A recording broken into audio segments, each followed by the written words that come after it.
Bapak Ibu saudara sekalian, kalau orang non-Kristen memandang Tritunggal sebagai titik lemah kekristenan, justru kita harus memandang itu kekuatan. Itu kekuatan. Jadi kalau orang memandang kekristenan sebagai titik lemah, karena mereka tidak mengerti. Dan kalau orang Kristen memandang itu juga titik lemah, dia pasti tidak memahami. Justru kekristenan memandang Allah Tritunggal itu sebagai kekuatan.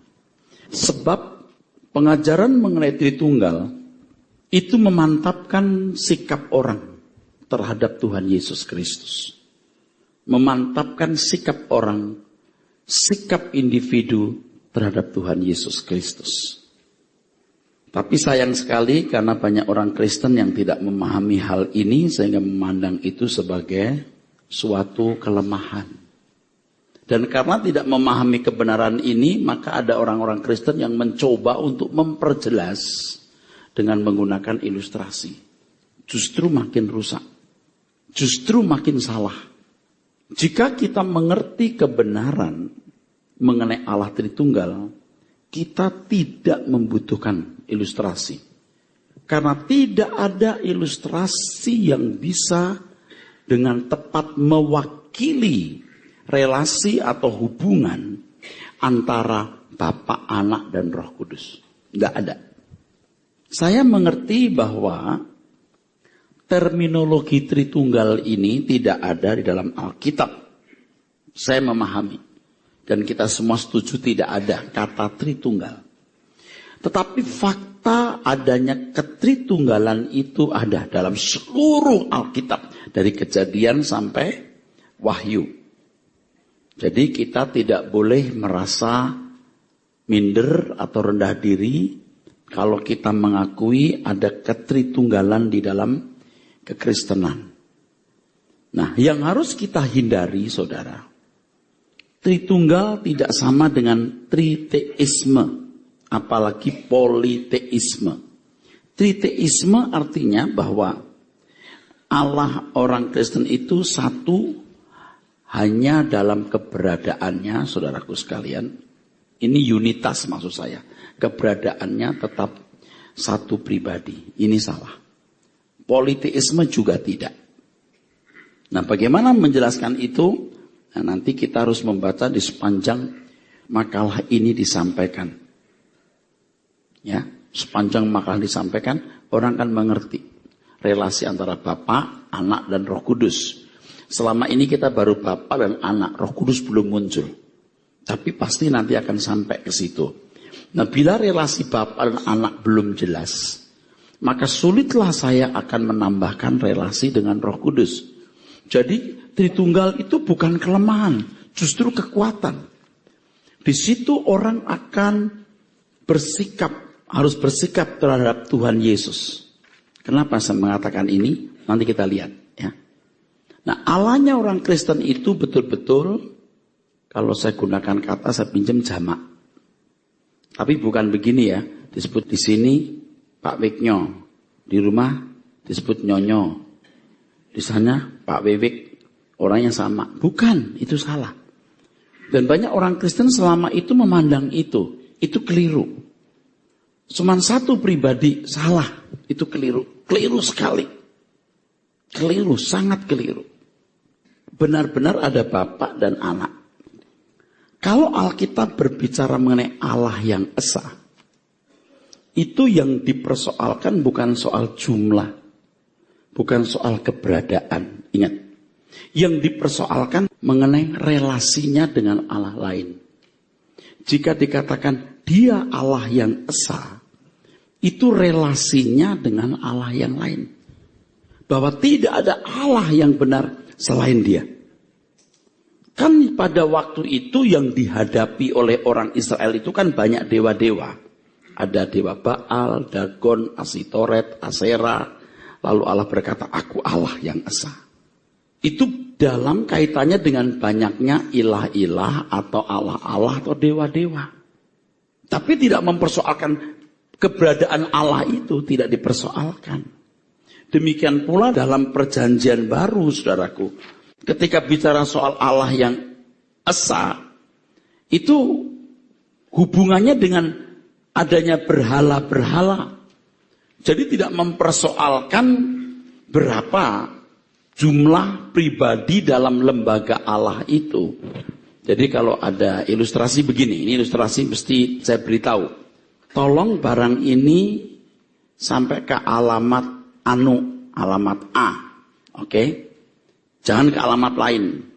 Yang dipersoalkan itu alamat. Soal siapa penerimanya, berapa jumlah yang menerima, itu nggak dipersoalkan. Yang dipersoalkan objek adresnya. Ya, demikian kalau Allah berkata, aku Allah yang esa. Yang dipersoalkan bahwa tidak ada Allah lain selain Allah Israel ini. Juga di perjanjian baru, di situ kan ada beberapa ayat yang telah dikemukakan, saudaraku. Ya, tidak bisa dibantah. Di perjanjian lama itu, ketika Allah berkata, marilah kita, baiklah kita. Itu Allah bicara dengan siapa? Orang berkata dengan malaikat-malaikat. Tidak. Pada waktu penciptaan, pasti dia tidak bicara dengan malaikat-malaikat. Kenapa? Karena malaikat bukan pencipta. Malaikat bukan pencipta. Pasti ada pribadi lain. Dan langsung saja saya mengatakan bahwa itu pribadi Tuhan Yesus. Maka di Yohanes pasal 1, dikatakan pada mulanya adalah firman. Firman itu bersama-sama dengan Allah. Dan firman itu adalah Allah. Pada mulanya adalah firman, logos. Kenapa enggak pada mulanya adalah Allah? Kenapa logos atau firman? Karena konteksnya Yohanes hendak fokus bahwa yang menciptakan bumi ini logos, firman. Itu konteksnya. Kenapa enggak pada mulanya adalah Allah? Kenapa logos? Karena konteksnya Yohanes mau menekankan bahwa yang menciptakan langit dan bumi kita ini logos, Tuhan Yesus. Tanpa dia tidak ada sesuatu yang jadi. Kalau melihat Kejadian pasal 1, firman Tuhan mengatakan pada mulanya Allah menciptakan langit dan bumi. Kenapa enggak logos? Ya kita logikanya adalah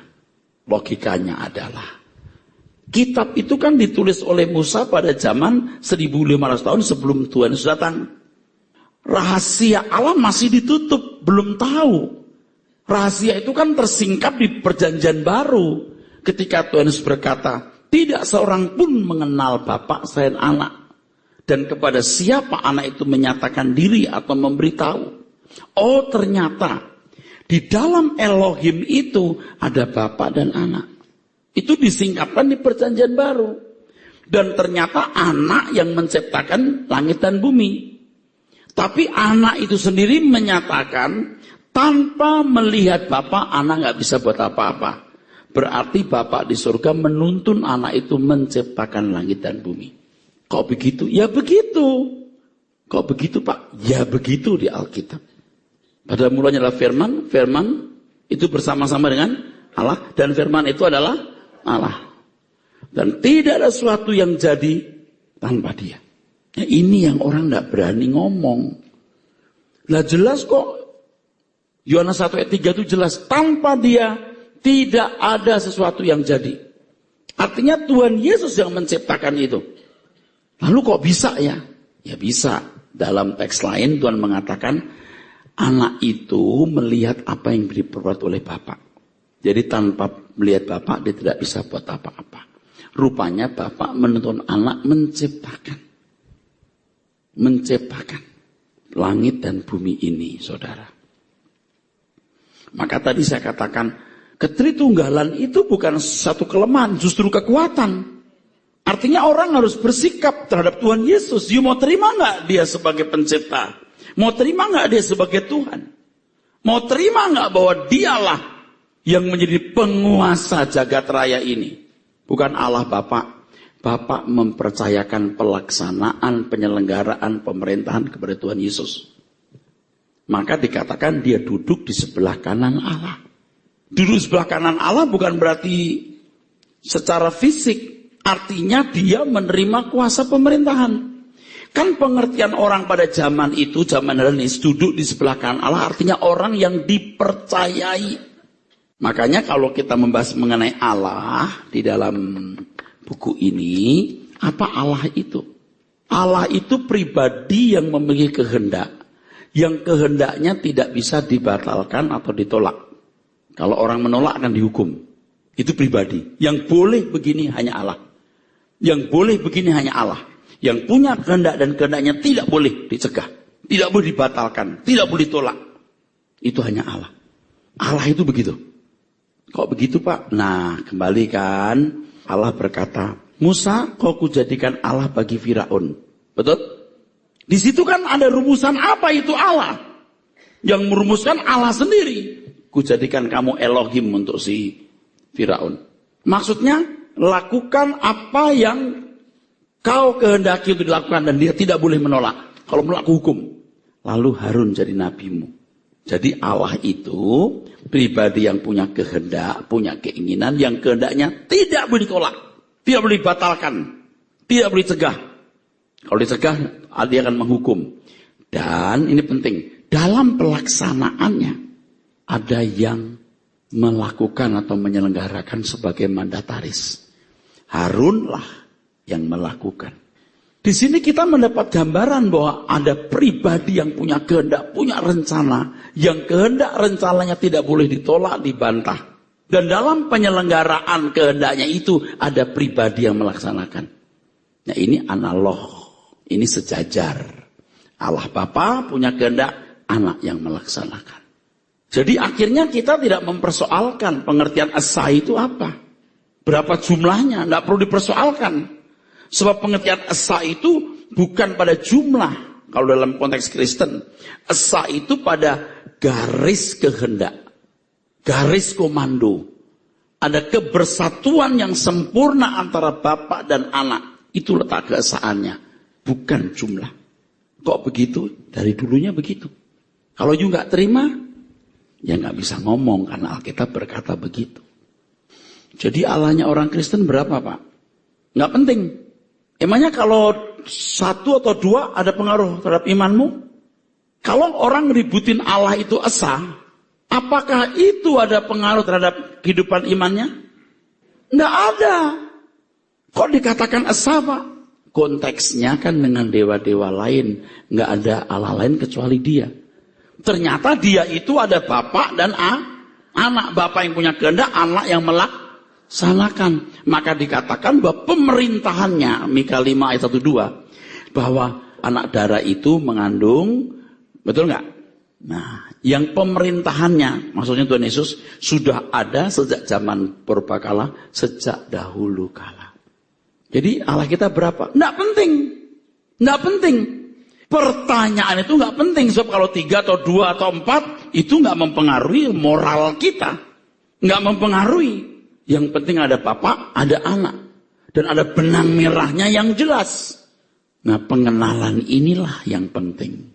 Supaya manusia menemukan siapa dirinya dan siapa Allah. Jadi kita nggak perlu terjebak dengan kata esa itu. Jangan terjebak di situ. Sedangkan di Alkitab kita saja cuma 2-3 ayat mengenai Allah itu esa. Di Perjanjian Lama. Perjanjian Baru juga nggak banyak ayat itu. Kenapa kita persoalkan? Yang mempersoalkan itu karena mereka tidak mau menerima adanya pribadi yang melaksanakan kehendak Allah. Kita terjebak dengan esa. 1. Emangnya kenapa kalau esa? Kenapa kalau 2? Esa itu 1 kan? 1 dalam hal apa? 1 apanya? Jangan terjebak. Allah orang Kristen berapa? Enggak perlu dipersoalkan berapa. Ada bapak, ada anak. Ini kan Allah yang complicated juga. Ini pun juga belum menjawab keberadaan Allah secara sempurna sebenarnya. Belum. Tetapi kita sudah mendapatkan frame-nya, bingkainya. Bingkainya jelas. Detailnya kita nggak akan bisa mengerti walaupun Allah buka sempurna. Misalnya, nanti kalau bicara soal Roh Kudus ya. Kan di Kisah Rasul Roh Kudus mengingatkan Paulus. Paulus itu bandel. Roh Kristus yang datang. Paulus diingatkan Roh Kudus masih mau nekat. Roh Kristus yang menegur dia. Baru Paulus belok. Loh kok mesti ada Roh Kristus? Ada Roh Kudus. Apa bedanya Roh Kudus dengan Roh Allah? Nggak tahu kan? Ada Roh Kudus, ada Roh Kristus. Roh Kudus ingatin Paulus, Paulus masih tidak mau nurut, masih nggak mengerti, masih semangat mau ke Asia. Roh Kristus yang datang. Itu kan misteri sebenarnya. Nah, singkatnya begini, ada Bapa, ada Anak. Dan mewakili lembaga ilahi ini, Roh Kudus yang memenuhi jagat raya. Maka ketika ada doa mengatakan Bapa kami yang di surga, itu bukan di sini, di surga. Yang di sini apa? Rohnya. Apakah rohnya pribadi yang lain? Bisa dikatakan ya, mewakili Allah. Tapi juga bisa tidak, jika Roh Kudus merupakan roh Allah sendiri. Kok bisa begitu? Kenapa enggak bisa? Kalau saya di sini, roh saya nggak ada di rumah. Tapi kalau Allah ada di sini, rohnya bisa di rumah. Lah kalau Tuhan Yesus gimana? Kalau Bapa memberi kemuliaan kepada Tuhan Yesus, itu memberikan kekuasaan. Di dalam kekuasaan termasuk kemampuan untuk dalam tanda kutip maha tahu. Apakah maha tahunya Roh Kudus dan Tuhan Yesus sama dengan maha tahunya Allah Bapa? Belum tentu. Karena pribadi Bapa dan Anak ini bisa berpisah benar-benar. Faktanya bisa. Ketika Tuhan Yesus berkata, tidak seorang pun tahu kedatangan Anak kecuali Bapa. Apa dalam rangka menjadi manusia atau setelah itu juga tetap tidak tahu. Maka katakan frame-nya sudah dapat, detailnya itu banyak yang kita tidak tahu. Tapi biar, karena nanti kalau kita serba tahu, kita jadi Tuhan barangkali. Nah, kita harus tahu bingkai besarnya yang itu punya implikasi dalam hidup kita. Yang penting implikasinya. Itu kan implikasinya luas sekali. Allah Anak jadi manusia mengosongkan diri dari kemuliaan. Ya, tadi saya singgung tapi belum lengkap. Kalau roh Allah mewakili dua pribadi ini, Tuhan Yesus memiliki kekuasaan. Duduk di sebelah kanan Allah. Dia juga memiliki kemampuan untuk maha tahu dalam tanda kutip dari roh Allah yang menguasai bumi.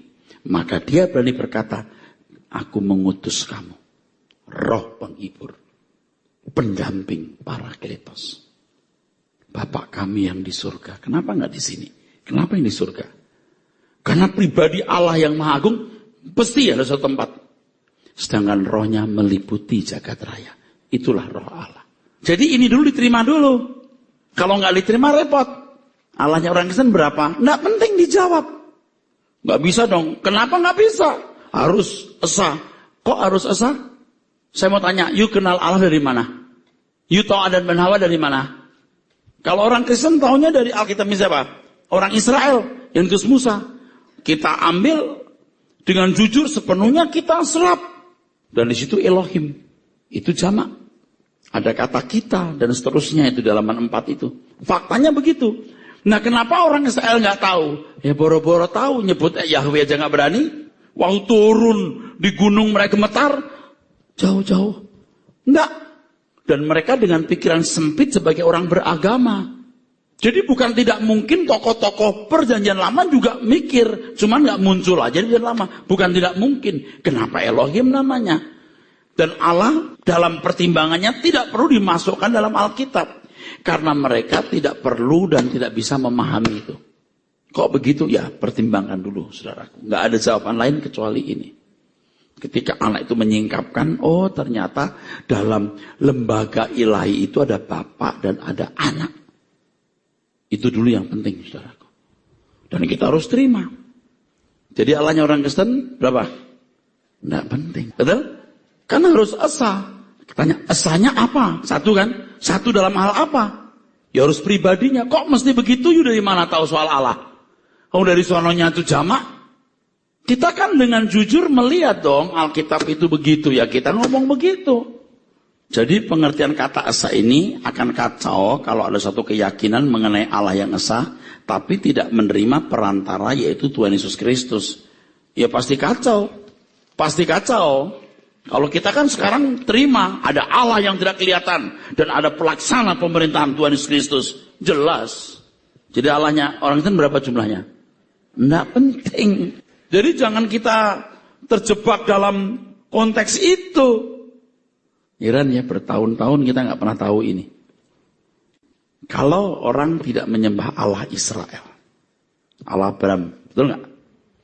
Itu nggak mempersoalkan itu Yesus atau apa, tolak aja. Sudah, gua nggak terima Allah itu.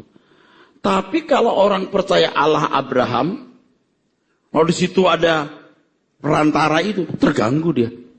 Dia terganggu. Dulu 3 itu, Bapa, Anak, Roh Kudus. Tidak mungkin Bapa itu mengatasi dan mengatur jagat raya ini bersama dengan anak. Itu hubungannya luar biasa Bapa dan anak ini. Luar biasa.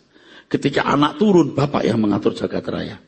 Waktu Tuhan Yesus turun jadi tamunya Abraham, jagat raya tetap ditopang oleh Roh Allah yang mengatasi jagat raya. Nggak sulit itu. Itu kalau pakai sistem komputer, sistem kita aja luar biasa itu bisa. Apalagi Allah yang sempurna. Saya kadang-kadang mikir begini, cuman nggak tahu ya.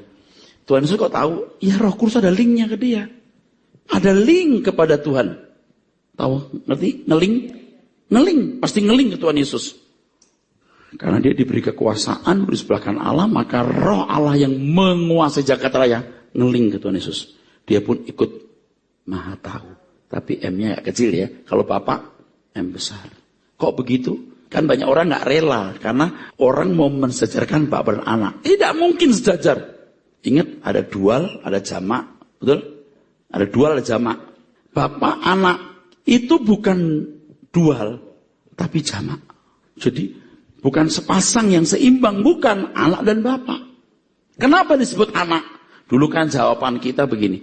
Ya karena itu hubungan yang paling dekat. Nah, memang dia keluar dari Bapak.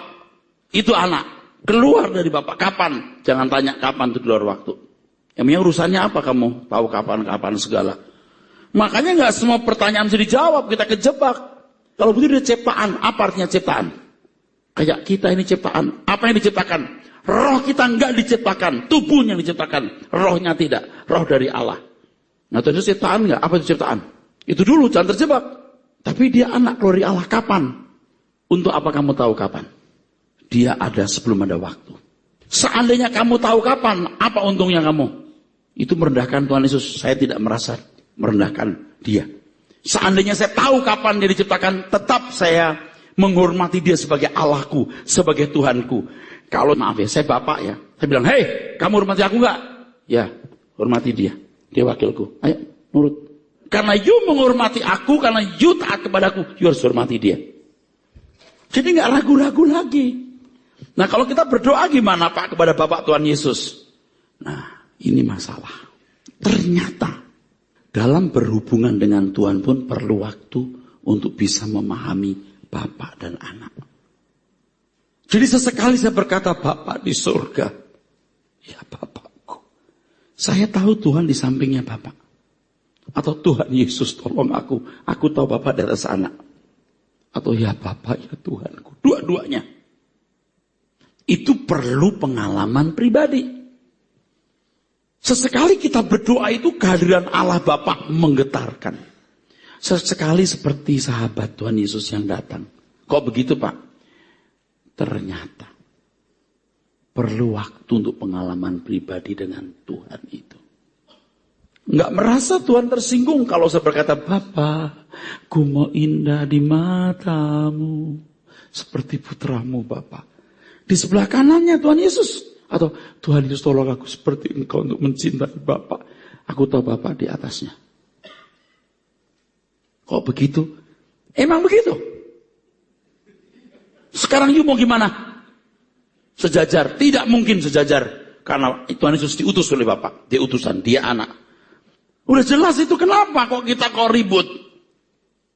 Oke, kalau fungsi kedudukan Allah itu pribadi yang punya kehendak atau keinginan, yang kehendaknya tidak boleh dibantah, dicegah atau dibatalkan. Dan dalam melaksanakan kehendaknya Allah memiliki mandataris atau pelaksana. Itu jelas. Itu aja jelas. Lebih elegan mana? Ada Allah yang mengatur semua gitu.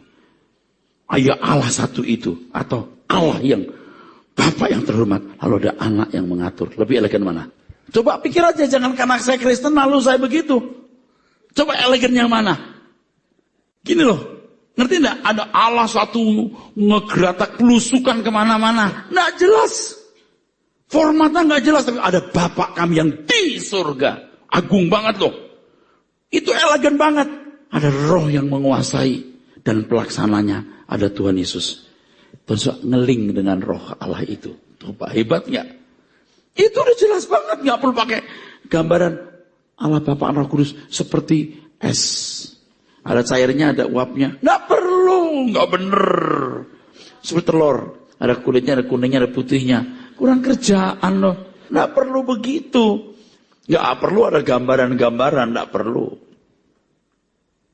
Karena format Anda terbawa oleh format agama lain. Sehingga bingung. Bapak anak piye ya gimana? Tapi kalau sudah mengerti ini nggak bingung. Bapak di surga. Ada Tuhan Yesus di sampingnya itu. Kok berani? Tuhan bilang aku perantara. Aku syafaat. Kalau kamu datang kepada Bapak, aku yang membawa. Ya Bapak, ini boleh. Ini saudaraku, dia yang percaya padaku. Juru syafaatnya Tuhan Yesus. Maka di dalam nama Tuhan Yesus aku berdoa. Artinya, keberanianku menghampiri Allah. Karena Tuhan Yesus. Tanpa dia aku tidak bisa menghampiri Allah. Jadi kalau Bapak di surga, ada Tuhan Yesus. Nanti, Tuhan Yesus tolong aku. Saya tahu Bapak di atasnya yang telah memberi kekuasaan kepada beliau. Kok repot gitu? Ketika aku berdoa kepada Bapak, aku tahu di atas Tuhan Yesus. Dan aku bisa menghampiri Bapak karena Tuhan Yesus sebagai syafaatnya, perantara. Allah satu, perantaranya satu, enggak tiga. Itu hebat di Alkitab itu. Kalau berdoa kepada Tuhan Yesus, gimana Bapak? Bapak menyerahkan kekuasaan kepada anak. Kok bisa dua-dua? Karena saya selain umat, aku juga anak. Tuhan Yesus sendiri yang sulung kakak paling tua dan aku adiknya. Dalam kerangka keselamatan. Di mana aku menjadi saudara bagi Tuhan Yesus. Sombong amat. Ya kita berkata begitu. Kalau bapaknya berkata begini, ya adik-adik, ini kakak paling tua ya. Kamu sembah dia, harus tunduk. Maka kaisar-kaisar Cina dulu. Kasih mahkota ke dia, langsung semua tunduk. Berani berdiri, tusuk mati dia. Betul nggak? Gitu gampang loh jawabnya. Isi. Sejatinya Tuhan Yesus sudah memerintah sejak purbakala atau sejak dunia belum dijadikan. Ada satu ayat yang mengatakan begini. Nanti anak manusia kembali duduk di tempat di mana sebelumnya dia berada. Di sebelah kanan. Jadi sebenarnya pemerintahan Allah sudah berlangsung melalui putranya yang tunggal sebelum dunia dijadikan. Ya. Lucifer yang memberontak hendak menyamai yang maha tinggi, bisa jadi pemberontakan terhadap tahtanya, tahta Tuhan Yesus. Yaitu tahta yang diberikan oleh Allah Bapa kepada Tuhan Yesus. Nah, saya tambahkan. Ketika Lucifer berkata bahwa ia akan naik mengatasi bintang-bintang Allah, kira-kira bintang-bintang Allah itu siapa? Malaikat. Tidak mungkin, karena malaikat memang di bawah Lucifer. Setuju? Saya mencoba lihat teks aslinya loh itu. Saya tidak curiga aja. Bintang-bintang Allah ini pribadi-pribadi dalam Elohim. Wah itu mengada-ada. Ya sekarang Anda pikir dulu. Kalau dia mau melampaui bintang-bintang. Itu maksudnya malaikat. Sebelumnya Lucifer ini sudah di atas malaikat-malaikat. Diciptakan paling bagus, paling indah, paling bijaksana, paling cantik. Betul nggak? Dan tunggal. Nah ini ngomong soal Lucifer lagi. The Prince of Heaven. Malaikat-malaikat yang jatuh jadi roh jahat, daimonia, itu gemetar sama Tuhan Yesus. Tapi yang satu ini tidak gemetar. Yang mengatasi bintang-bintang Allah. Kalau bintang-bintang ini malaikat, ya emang udah di atasnya dia. Ya. Atau bintang-bintang ini yang disebut dalam kitab Wahyu tua-tua. Tua-tua. Kayaknya kecil kemungkinan. Apakah ini curiga saja. Ini saya nggak pastikan. Curiga, apakah ini pribadi-pribadi dalam Elohim. Cuman saya curiga tapi tidak membuat rumusan. Lalu apa artinya menyamai yang maha tinggi? Saya curiga lagi itu. Dia tidak ingin tunduk kepada Allah yang maha tinggi. Curiga aja saya saudara, tapi saya nggak memberikan rumusan di sini. Sebab kalau Tuhan Yesus sudah memerintah sebelum dunia dijadikan, pemerintahnya sejak zaman purbakala. Siapa yang lawan Lucifer kalau bukan Tuhan Yesus? Maka ada ayat mengatakan semua musuhmu nanti kutundukkan di bawah kakimu. Kenapa musuhmu bukan musuh Bapak? Bagaimana cara Bapak menundukkan musuh itu? Dengan rohnya. Roh Kudus. Roh Allah. Karena tanpa roh Allah orang percaya pun gak bisa buat apa-apa. Kalau ini masih membingungkan, jangan dimasukkan di hati. Tapi logikanya harus sudah masuk. Saya ulangi ya. Kalau pemerintahan yang sejak zaman purbakala, dia pelaksana dong pemerintahan Allah. Tuhan Yesus Kristus memiliki kemuliaan sebelum dunia ini diciptakan dan kemuliaan itu diberikan kembali waktu dia menang ya. Keesaan yang sempurna ditinjau dari keberadaannya. Sebab yang terpenting adalah bagaimana Allah menggelar atau melaksanakan pemerintahannya. Jadi keesaan di situ harus ditinjau dari ini, bagaimana Allah menggelar dan melaksanakan pemerintahannya. Bahwa segala sesuatu yang dikehendaki oleh Allah Bapa untuk dilakukan pasti dilakukan sempurna oleh Sang Putra. Dalam hal ini relasi antara Bapa dan Anak relasi yang sempurna. Bersama menciptakan bumi dengan segala isinya, bersama memerintah jagat raya dalam kesatuan dan kebersamaan yang sempurna. Di dalamnya nampak sekali benang merah dari rencana Allah yang sempurna atas dunia ini, itu sejak kejatuhan manusia ke dalam dosa dan penebusan. Ya. Benang merahnya jelas, saudaraku. Jadi kan sekarang kita tahu kan, ketika manusia pertama gagal mengalahkan Lucifer yang jatuh, betul? Jadi corpus delicti, anaknya harus turun, karena dia pelaksana dia bertanggung jawab. Jika hal ini kita pahami, maka kita tidak lagi mempersoalkan mengenai keesaan Allah yang tidak memiliki implementasi dalam kehidupan iman Kristiani. Apa artinya Allah itu esa atau tidak? Kalau seandainya Allah itu 3 atau 4, apakah memiliki pengaruh dalam diri kita? Tentu tidak ada pengaruhnya sama sekali, kecuali ya soal poligami. Kembali kepada pembahasan sebelumnya mengenai makna kata esa, bahwa hal itu dikemukakan bertalian dengan adanya berbagai ilah dan dewa objek penyembahan. Kata esa dalam Alkitab tidak mempermasalahkan keberadaan Allah itu sendiri. Yang penting bagi umat adalah bahwa objek penyembahan adalah Allah Elohim. Selanjutnya, nah ini, umat harus memahami secara mendalam mengenai fungsi dan kedudukan Allah, sehingga umat hidup dalam kehendak serta rencananya. Yang penting kita mengerti kehendak dan rencananya, itu yang penting. Dan hidup di dalamnya. Jadi kalau tekanan yang berlebihan dan tidak proporsional mengenai keberadaan Allah yang esa, tidak banyak berarti. Maka Yakobus mengatakan, engkau percaya bahwa hanya ada satu saja Allah, kamu percaya? Itu baik, tapi setan-setan pun juga. Ini teks aslinya roh-roh jahat, bukan setan. Jadi tidak terlalu kita persoalkan, yang penting implementasinya jelas, ada Allah Bapa, adalah anak-anak yang memerintah. Apa yang dikehendaki oleh Allah Bapa. Nah, yang jelas itu kita bisa mengerti, benang merahnya jelas. Itu yang penting. Mengapa ada pelaksana? Dijawab masalah yang perlu dipersoalkan adalah mengapa dalam menggelar atau melaksanakan pemerintahannya harus ada yang mendampingi. Jawabnya adalah sebab Allah roh adanya, tidak dapat dilihat dan berinteraksi langsung dengan benda materi. Sedangkan yang diperintah fisik atau materi sifatnya. Allah Bapa yang tidak pernah dapat dilihat menunjukkan keagungan, kemuliaan dan perbedaan hakiki.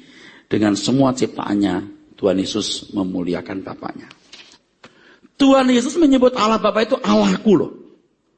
Kok masih gak mau ngerti? Memang Bapa itu Allahnya. Dia yang mempunyai kehendak dan tidak boleh dibantah. Dan Tuhan yang melaksanakan. Tuhan Yesus. Kok dia Allah? Karena dia pelaksananya. Kok juga Allah? Memang harus ada satu yang punya kehendak, satu yang melaksanakan. Ini yang disebut lembaga ilahi. Nah, kata lembaga Allah itu memang gak ada di mana-mana, saya buat sendiri. Tapi itu kata bagus menjawab, ya saudaraku. Tuhan Yesus sendiri menyatakan bahwa tidak ada seorang pun yang pernah melihat Allah Bapa. Dan anak itulah yang tampil dan menyatakan siapa Bapa. Tapi jangan tanya saya, begini loh. Apakah Tuhan Yesus pernah melihat Allah Bapa? Lalu bagaimana relasinya waktu di sana? Itu yang misteri. Itu yang saya nggak bisa jawab. Dan nggak perlu bisa dijawab. Itu misteri itu. Kalau saya boleh menjelaskan dramatisir begini, nanti di langit baru bumi baru, dia akan duduk di tahta. Dia akan memimpin. Tapi Allah tidak pernah kelihatan. Tuhan Yesus bisa lenyap. Bisa muncul. Seperti pada waktu kebangkitannya. Oh, itu mudah, itu bisa. Tapi jangan menyamakan Tuhan Yesus dengan Roh Kudus. Roh Kudus rohnya Allah. Kristus punya roh sendiri, roh Kristus. Bukan Roh Kudus. Tuhan Yesus punya roh sendiri, roh Kristus. Roh Kudus, rohnya Allah. Karena Tuhan Yesus diberi kemuliaan, dilingkan. Kamu boleh tahu apa yang aku tahu. Pertanyaannya, apa kemahatauan Allah Bapa seperti putranya? Nah, itu yang mesti dijawab. Ya. Oke, satu-satunya sumber mengenai Allah itu hanya Alkitab. Jadi kalau bukan Alkitab, kita pokoknya buang. Tidak perlu sumber yang lain. Tidak perlu. Allah itu begini, begono begini. Tidak perlu didengar. Hanya Alkitab. Untuk melengkapi Alkitab tidak perlu dilengkapi. Sorry Jack. Udah lengkap. Tidak ada Tuhan selain Allah. Amin. Asal Tuhannya Yesus Kristus. Udah gitu aja. Memang. Nggak ada orang bisa jadi Tuhan kecuali Allah. Nah Allah itu apa dulu? Saya sudah jelaskan ya bahwa Tuhan itu majikan atau Tuhan ya.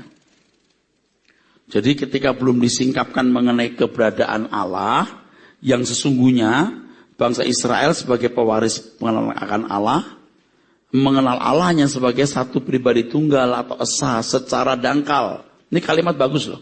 Ketika belum disingkapkan mengenai keberadaan Allah yang sesungguhnya, bangsa Israel sebagai pewaris pengenalan akan Allah hanya mengenal Allah sebagai satu pribadi tunggal atau esa secara dangkal, miskin, dan sederhana. Itulah sebabnya mereka menjadi fanatik terhadap Allah yang esa. Dan kalau ada yang mau mensejajarkan dirinya dengan Allah Bapa, wah itu menghujat. Itu dosa besar. Dan salah satu penyebab mengapa orang Yahudi begitu benci dan membunuh Tuhan Yesus, karena dia menghujat Allah. Mengaku-ngaku anak Allah. Itu hebat loh, Tuhan Yesus merendahkan diri seperti itu. Ngaku anak Allah. Kalau kita nih, emang gitu ya. Mau tahu buktinya kamu? Waduh, selesai deh. Nggak ada juru selamat kalau Tuhan emosi lalu di luar kontrol gitu. Mau tahu saya Allah sendiri. Mau tahu aku anak Allah. Wah, Tuhan turunkan malaikatnya. Wah, jebol deh. Udah rusak. Tapi Tuhan merendahkan diri taat sampai mati, bahkan mati di kayu salib. Lalu waktu gini saudara.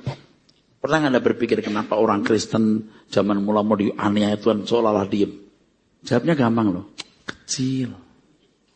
Tahu nggak? Kecil. Kitanya anggap itu besar. Nggak ada apa-apanya itu Romawi, itu Kaisar Nero. Nggak ada apa-apanya. Alamat tinggi. Itu kecil. Kalau ini, mati semua. Tapi Tuhan nggak bikin begitu karena Tuhan mau mempersiapkan jemaat ini menjadi anggota kerajaan Allah, bangsa-bangsa surgawi. Itu yang berat. Jadi masalah udah nggak perlu dianggap besar, nggak ada lagi Bapak Pendeta tolonglah saya. Watak kita berubah. Itu yang susah karakter kita. Hebat loh, firman itu implikasinya hebat loh. Dia itu memerintah. Sahabat kita, Tuhan kita, Raja kita, itu memerintah. Dia Raja yang memerintah. Nah supaya jumlah korpus delikti cukup, nggak bisa disulap sama Tuhan. Kita harus berjuang. Waduh, jadi nyambung kemana-mana ini soal Allah Tritunggal ini. Waduh, betapa terhormatnya Tuhan Yesus. Sebab diberi kekuasaan tanpa batas. Nggak ada batasnya, kecuali satu. Tunduk kepada Bapa. Kekuasaan Tuhan Yesus itu tidak ada batasnya, kecuali tunduk kepada Bapa. Hebat sekali, saudaraku. Sekarang kita melayani Tuhan Yesus. Saya masih nanya loh, Tuhan, bagaimana aku melayani Engkau dengan baik? Saya masih nanya. Saya tidak mau meleset. Kalau Tuhan bilang, Rasus diam, jangan keluar rumah. Saya nggak keluar. Rasus berhenti jadi gembala sidang, jadi pedagang. Saya jadi pedagang. Terserah Tuhan mau suruh apa. Pokoknya saya mau menyenangkan dia. Itu besar, itu mulia. Karena dia yang menerima segala kuasa pemerintahan. Makanya justru ini soal Allah Tritunggal. Wah, itu kekuatan Kristen kita. Kan agama rata-rata begini. Kita berbuat baik, nanti kita mati ada pahala di surga. Surga itu apa? Pahala dalam bentuk apa? Bisa jawab nggak? Injil yang menjawab. Tentu orang yang belajar Injil dengan benar. Amin.